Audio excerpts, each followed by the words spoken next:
और जीत के साथ ही वहां का माहौल भी अब बदलने लगा। ममता सरकार में सनातन पर कई बंदिशें थी। अब भगवा में माहौल होते ही आसनसोल में 15 साल से बंद पड़ा एक मंदिर खोल दिया गया। वहां सनातन की पताका लहरा रही है।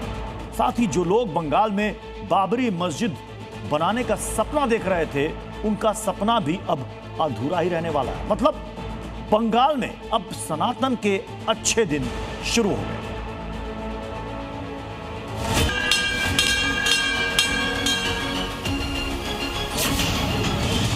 आसनसोल और बंगाल के लोग चाहते हैं कि उनकी जमीन सुरक्षित रहे, उनकी आस्था सुरक्षित रहे। डेली पूजा चालू होता था, डेली घंटा बजता था यहाँ पर। ये जो भी प्रॉब्लम हुआ टीएमसी के आने के बाद हुआ। हम सनातनी हैं, हमारा पूजा राइट है, वो राइट को आप हनन नहीं कर सकते। ये बंगाल में बीजेपी विन के बाद का इफेक्ट, बंगाल में भगवा जीत का असर। बंगाल के किले से टीएमसी का सफाया क्या हुआ, उसके कुछ घंटों बाद बंगाल में सनातन के अच्छे दिन की शुरुआत होगी। एक तस्वीर आई है पश्चिम बंगाल के आसनसोल से, जहां 15 साल से बंद पड़ा मां दुर्गा का मंदिर आखिरकार खुल गया। 2009 से आसनसोल में यह दुर्गा मंदिर बंद पड़ा था। टीएमसी की सरकार में इसे केवल दुर्गा पूजा और लक्ष्मी पूजा जैसे त्योहारों पर ही खोला जाता था। मंदिर के लंबे समय तक बंद रहने के पीछे सामुदायिक तनाव और प्रशासनिक प्रतिबंध वजह बताए गए।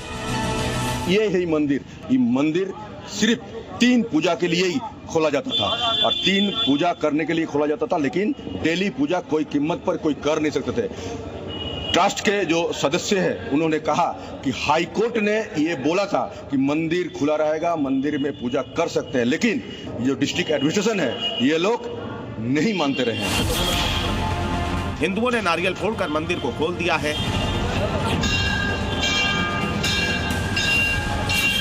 दीदी की सरकार में घंटों की ये गूंज साल में बमुश्किल 2 से 3 बार ही सुनाई देती थी,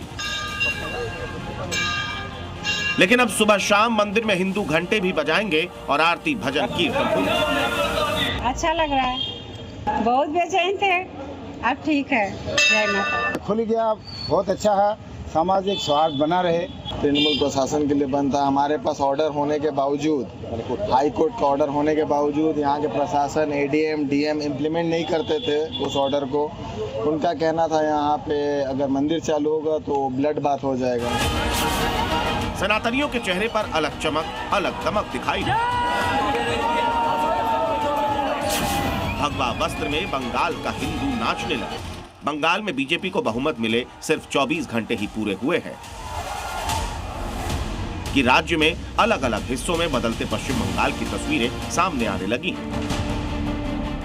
आसनसोल में दुर्गा मां का मंदिर खुल गया तो उत्तर 24 परगना में बीजेपी कार्यकर्ताओं ने मस्जिद पारा रोड का नाम बदलकर नेताओं पैली रोड कर दिया है। इसके पीछे उनका तर्क है कि बंगाल नेताजी सुभाष चंद्र बोस से ताल्लुक रखता है, तो इस सड़क का नाम भी उन्हीं के नाम पर होना चाहिए। कुल मिलाकर कहा जाए तो बंगाल में सरकार बदलते ही सनातन के अच्छे दिन शुरू हो गए हैं। इसी के साथ अब ये तो करीब करीब तय हो गया है कि बंगाल में जिस बाबरी मस्जिद की नींव डाली गई थी उसके भविष्य पर अब तारा लटकता दिख रहा है। यानी अब बंगाल में सनातनी आस्था पर अंकुश नहीं लगेगा, बल्कि सनातन का परचम खुलकर लहराएगा। यानी बंगाल में बाबरी नहीं बनेगी, मंदिर खुलेगा। हिंदुओं की ये खुशी बाबरी प्रेमियों के चेहरे पर जोरदार तमाचा है। जो कहते थे अयोध्या का बदला बंगाल में बाबरी बना कर लेंगे, आज उनके सुर सुनिए कैसे ढीले पड़ गए हैं। बाबरी मस्जिद का खिलाफ पूरा भारतीय जनता पार्टी जान दे दिया। बाबरी मस्जिद को हम लोग कभी नहीं होगा, जिंदगी भर नहीं होगा भारतवर्ष में। बंगाल तो और दूर की बात हो गया। सुप्रीम कोर्ट तो बोला जो मुसलमानों का मस्जिद करने का उनका हक है, भारत का संविधान में इनको कोई गलत काम नहीं किया। किसी ने रोकना चाहेगा तो कोई रोकना चाहेगा तो संघर्ष होगा। बंगाल में चुनाव प्रचार के दौरान अलग अलग रैलियों में पीएम मोदी से लेकर गृह मंत्री अमित शाह और योगी आदित्यनाथ पहले ही साफ कर चुके हैं, बंगाल में बाबरी नहीं बनने देंगे। बंगाल में किसी को बाबरी मस्जिद नहीं बनाने देंगे। बाबरी ढांचे का पुनर्निर्माण कभी होना ही नहीं। बाबर का नाम लिखने नहीं दूंगा। पश्चिम बंगाल में बीजेपी को प्रचंड जीत मिली है। अभी सरकार का गठन नहीं हुआ है, लेकिन उससे पहले ही बीजेपी कार्यकर्ताओं ने 1.5 दशक से बंद पड़े मंदिर को खुलवाकर सनातनियों को नई ऊर्जा से भर दिया है और बाबरी प्रेमियों की हवा निकाल कर रख दी है। वासुदेव चटर्जी, जी मीडिया, आसनसोल। बंगाल में सत्ता परिवर्तन के बाद बुलडोजर वाली हवा चल रही है। चुनाव प्रचार के दौरान सीएम योगी ने कई बार मंच से कहा कि बंगाल को सोनार बांग्ला बनाने के लिए यूपी वाले बुलडोजर की जरूरत है। और नतीजे आने के बाद अब यह चर्चा है कि बंगाल में बुलडोजर एक्शन कभी भी शुरू हो सकता है। इन चर्चाओं को दरअसल में हवा दी है सोशल मीडिया पर वायरल हो रहे कुछ वीडियोज ने। देखिए रिपोर्ट। यूपी से बुलडोजर मंगा लो, इन गुंडों का उपचार वही एकमात्र साधन बचा है। योगी की बुलडोजर वाली बात बंगाल ने मान ली। बंगाल में सत्ता बदली, बुलडोजर वाली हवा चली। बंगाल की फिजा में बुलडोजर के चर्चे गूंज रहे हैं। परिवर्तन वाले जनादेश के साथ सीएम योगी का बुलडोजर वाला संदेश हर गली हर नुक्कड़ पर चर्चा का विषय बन गया है और इन चर्चाओं को हवा दी है सोशल मीडिया पर वायरल हो रहे इस वीडियो ने। सोशल मीडिया पर दावा किया जा रहा है कि मालगाड़ी से ये बुलडोजर उत्तर प्रदेश से बंगाल के लिए निकले हैं। मालगाड़ी पर 1-2 नहीं बल्कि 200 से भी ज्यादा बुलडोजर नजर आ रहे हैं। दावा किया जा रहा है कि ये बुलडोजर गाजियाबाद से हावड़ा ले जाए जा रहे हैं। दावा यह भी किया जा रहा है कि यूपी की तरह बंगाल में अब बुलडोजर एक्शन होने वाला है। बंगाल में चुनाव प्रचार के दौरान सीएम योगी ने कहा भी था कि बंगाल में टीएमसी के टेरर, माफिया और करप्शन का इलाज बुलडोजर ही कर सकता है। यहाँ की कला और संस्कृति के साथ, यहाँ के अध्यात्म के साथ, यहाँ की बहन और बेटियों के साथ, यहाँ के नौजवानों के रोजगार के साथ जो भी खिलवाड़ करेगा, उत्तर प्रदेश का बुलडोजर उसको ठीक ढंग से जवाब दे देगा।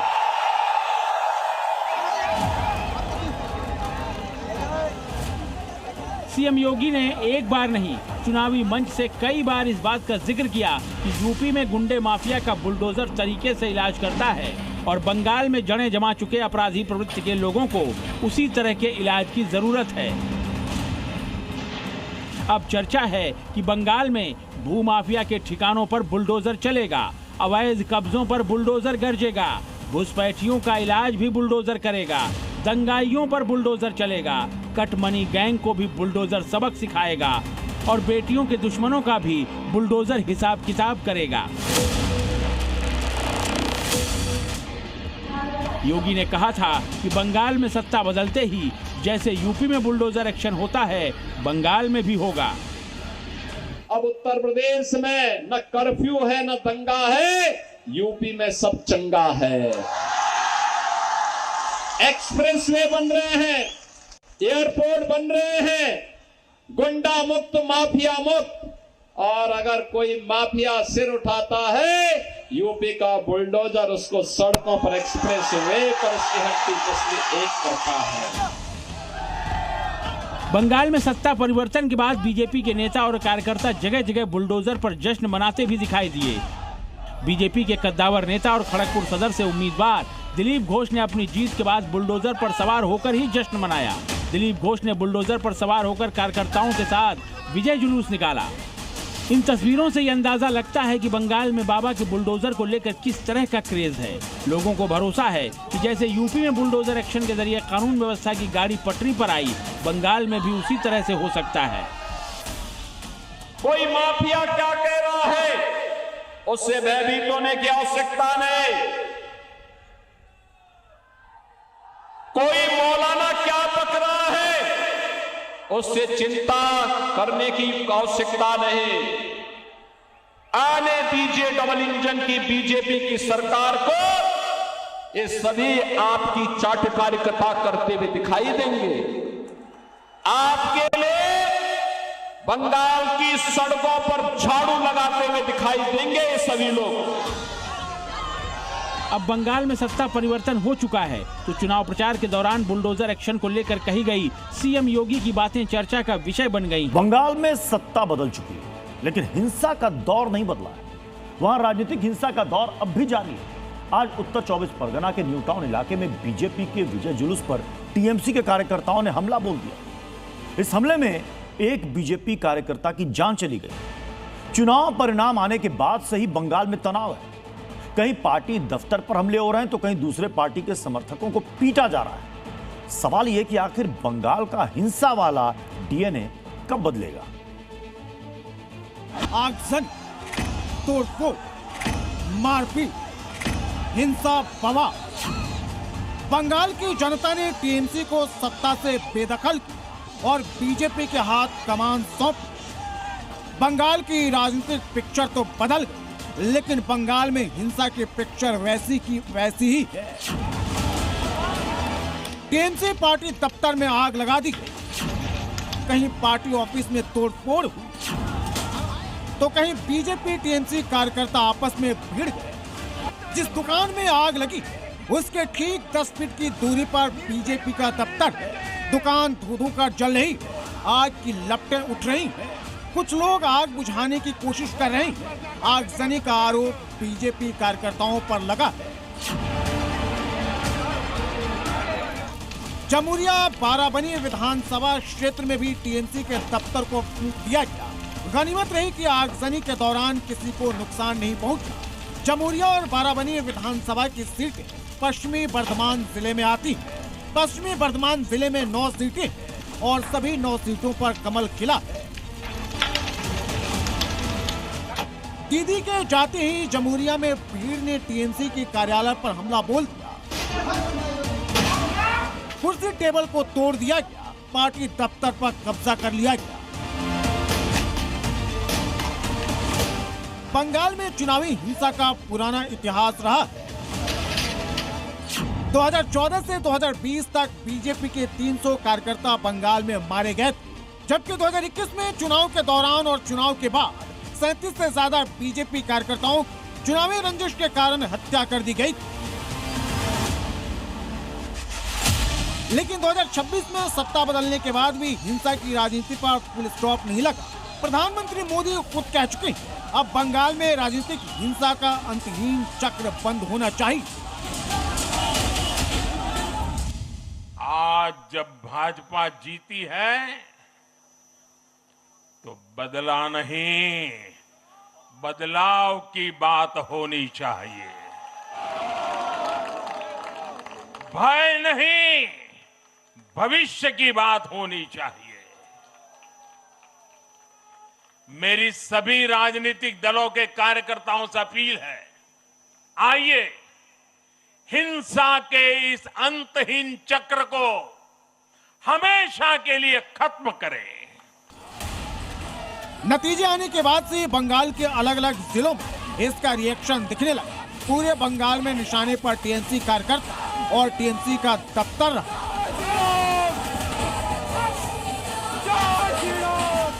भीड़ में एक शख्स बचने की कोशिश कर रहा, कुछ लोग उसके ऊपर मुक्कों की बारिश कर रहे हैं। मारपीट की ये तस्वीर पश्चिम बंगाल के बैरकपुर की है और जिसे पीटा जा रहा है वो बीजपुर से टीएमसी प्रत्याशी सुबोध अधिकारी है। चुनाव के हिसाब से बैरकपुर सबसे संवेदनशील इलाका है। ये बीजेपी नेता अर्जुन सिंह का क्षेत्र है और यहाँ बीजेपी टीएमसी के बीच आए दिन खूनी झड़प होते रहती है।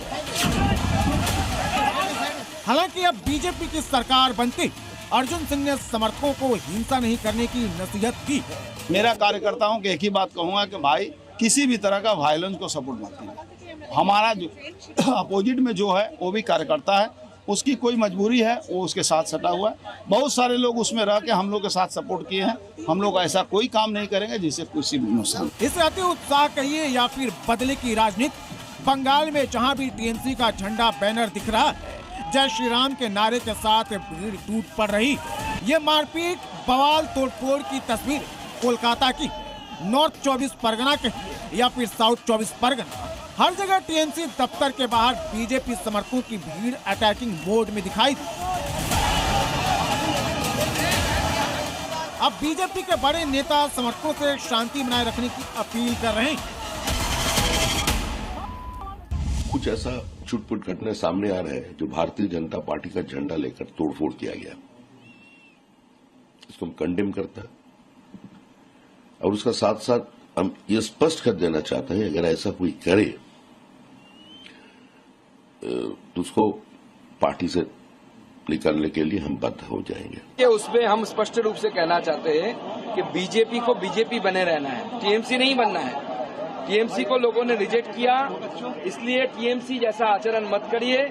हम जानते हैं आपके ऊपर लगातार अत्याचार हुआ है, 2018 से अत्याचार हुआ है, लेकिन धड़े धड़िए पुलिस उस पर कार्रवाई करेगी। राजनीतिक हिंसा के लिए कुख्यात बंगाल में राजनीतिक लड़ाई को खूनी लड़ाई में तब्दील करने का बरसों पुराना रिकॉर्ड है। अब बंगाल के हिंसा वाले डीएनए को बदलना बंगाल के नए चुने जाने वाले मुख्यमंत्री के लिए किसी चैलेंज से कम नहीं है। Bureau report.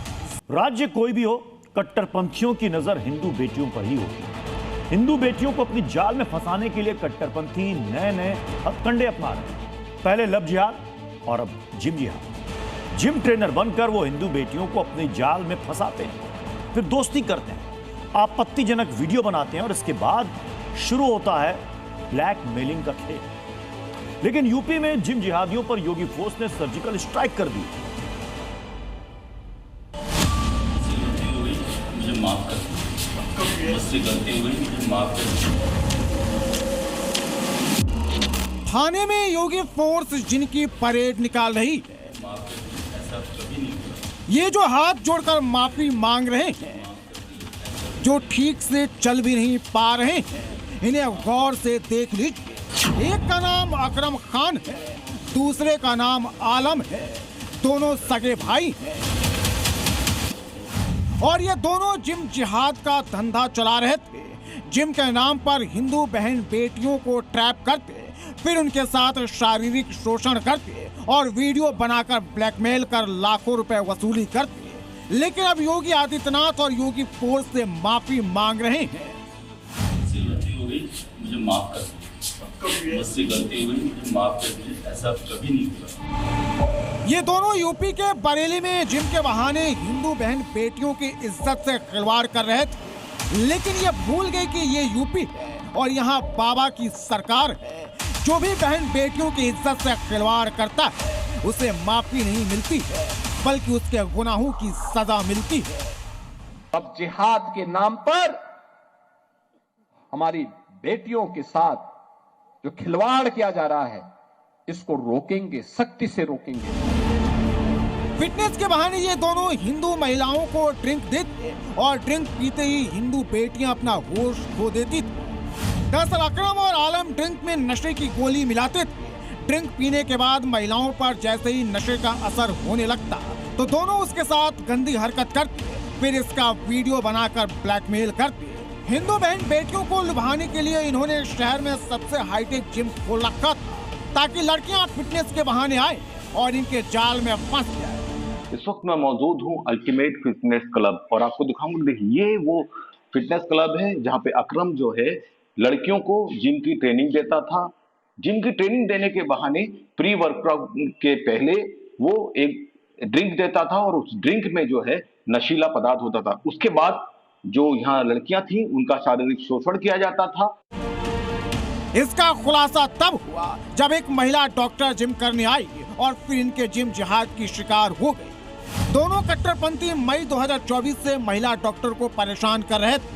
आरोपियों ने पहले 10 लाख रुपए की डिमांड रखी, फिर उनकी डिमांड धीरे धीरे बढ़कर 50 लाख तक पहुंच गई। इसके बाद पीड़ित महिला डॉक्टर योगी फोर्स के पास पहुंच गई और योगी फोर्स ने इनका पूरा हिसाब कर दिया।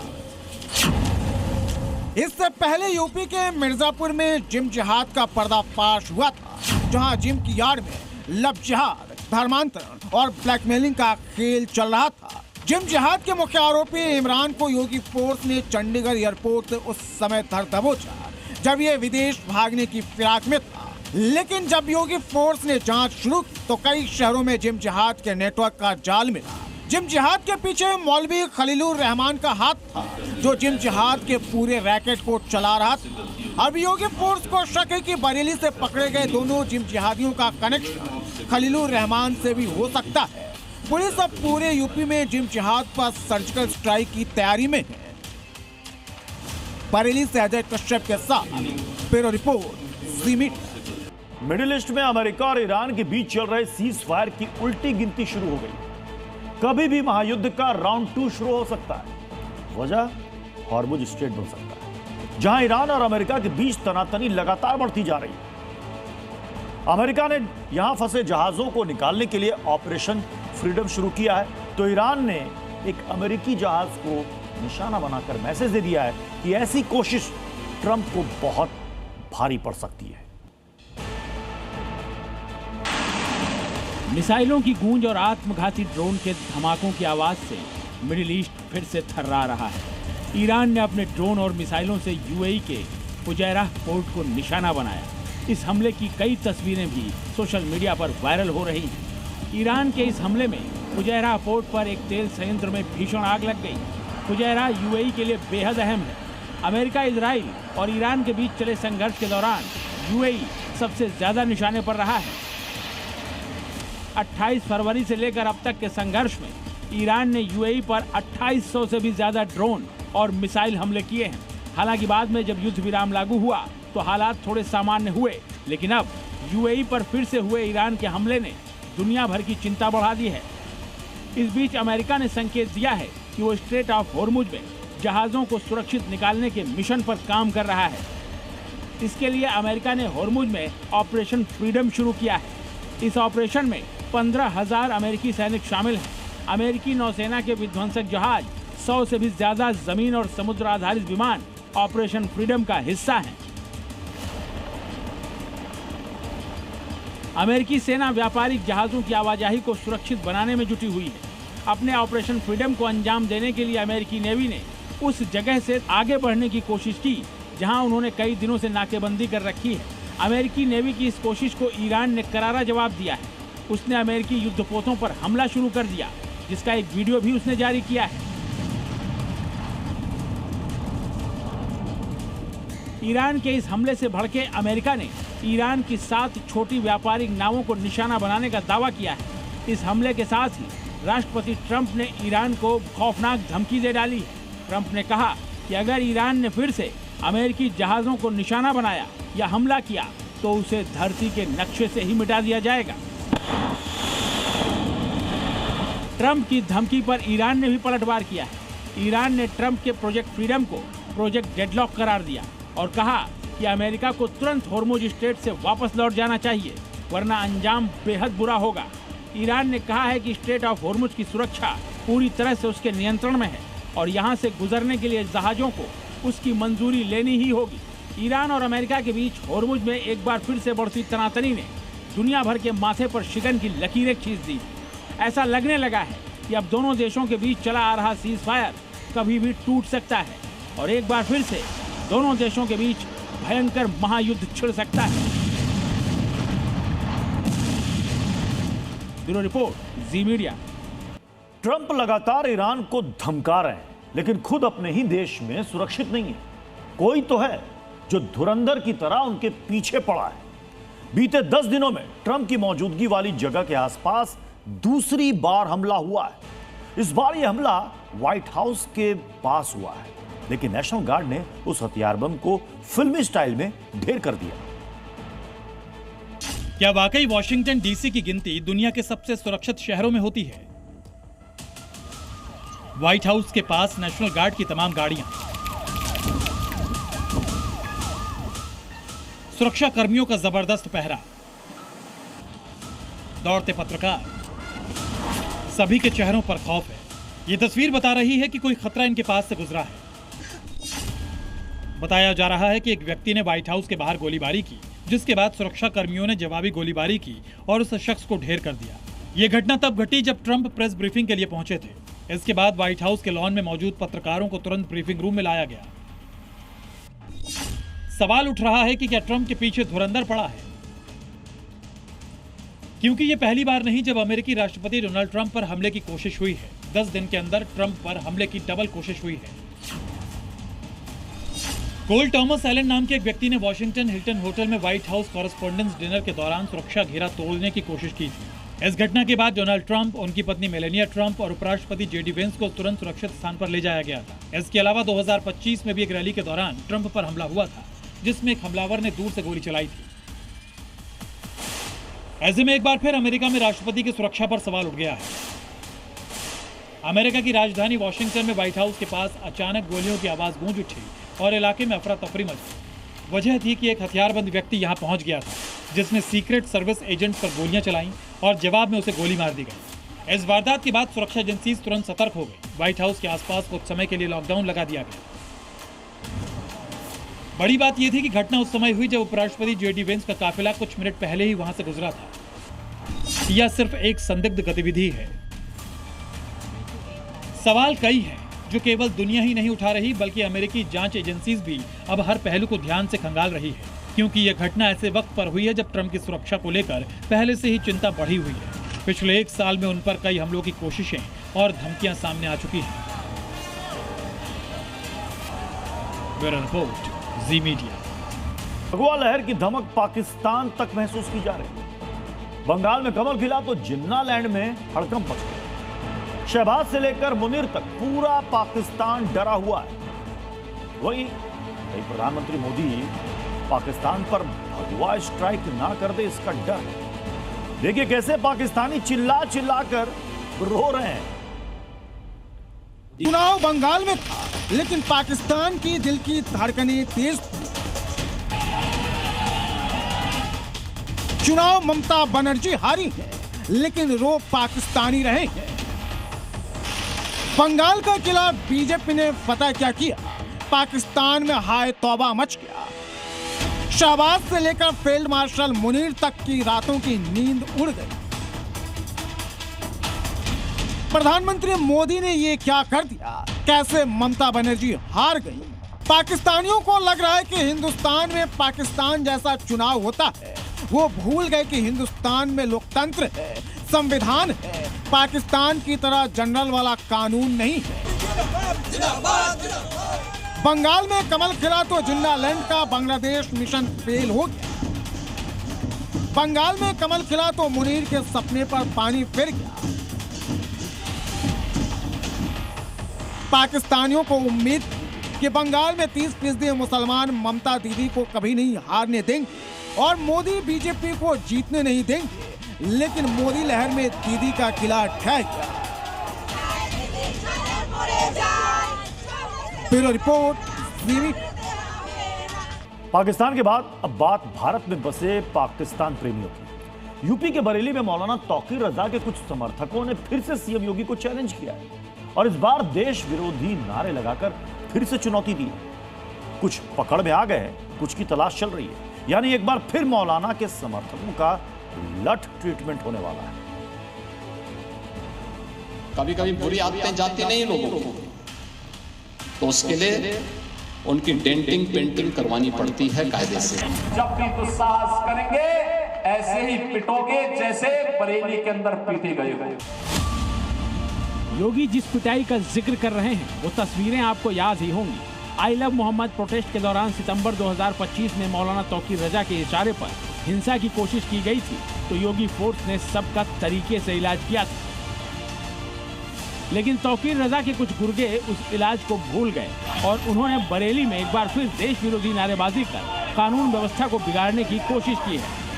यूपी में इस तरह की हरकतें करने वालों का अंजाम क्या होता है मौलाना तौकीर रजा अच्छे से जानता है, लेकिन उसके समर्थक इस बात को शायद भूल गए हैं। उनकी इस हरकत को अब जरा विस्तार से जानिए। ये तस्वीरें बरेली कैंट के सदर बाजार इलाके की हैं। बाइक सवार कुछ युवक क्रिकेट खेलकर लौट रहे थे। इसी दौरान 4 बाइकों पर सवार युवक मदारी की पुलिया की तरफ से आए। बाइक सवार युवकों ने देश विरोधी नारेबाजी की। इन युवकों का नेतृत्व इमरान और कासिफ नाम के युवक कर रहे थे। ये सारा मामला सीसीटीवी में कैद हो गया। वीडियो में देश विरोधी नारेबाजी साफ साफ सुनी जा सकती है। नारेबाजी के दौरान जिस कासिफ का जिक्र हो रहा है, अब उसके बारे में भी जान लीजिए। पुलिस के मुताबिक घटना का मुख्य आरोपी कासिफ पूर्व पार्षद तहसीन का बेटा है। कासिफ मौलाना तौकीर रजा की इत्तेहाद मिल्लत काउंसिल से भी जुड़ा हुआ है। कासिफ कैंट थाने की पीस कमेटी का पदाधिकारी भी बताया जा रहा है।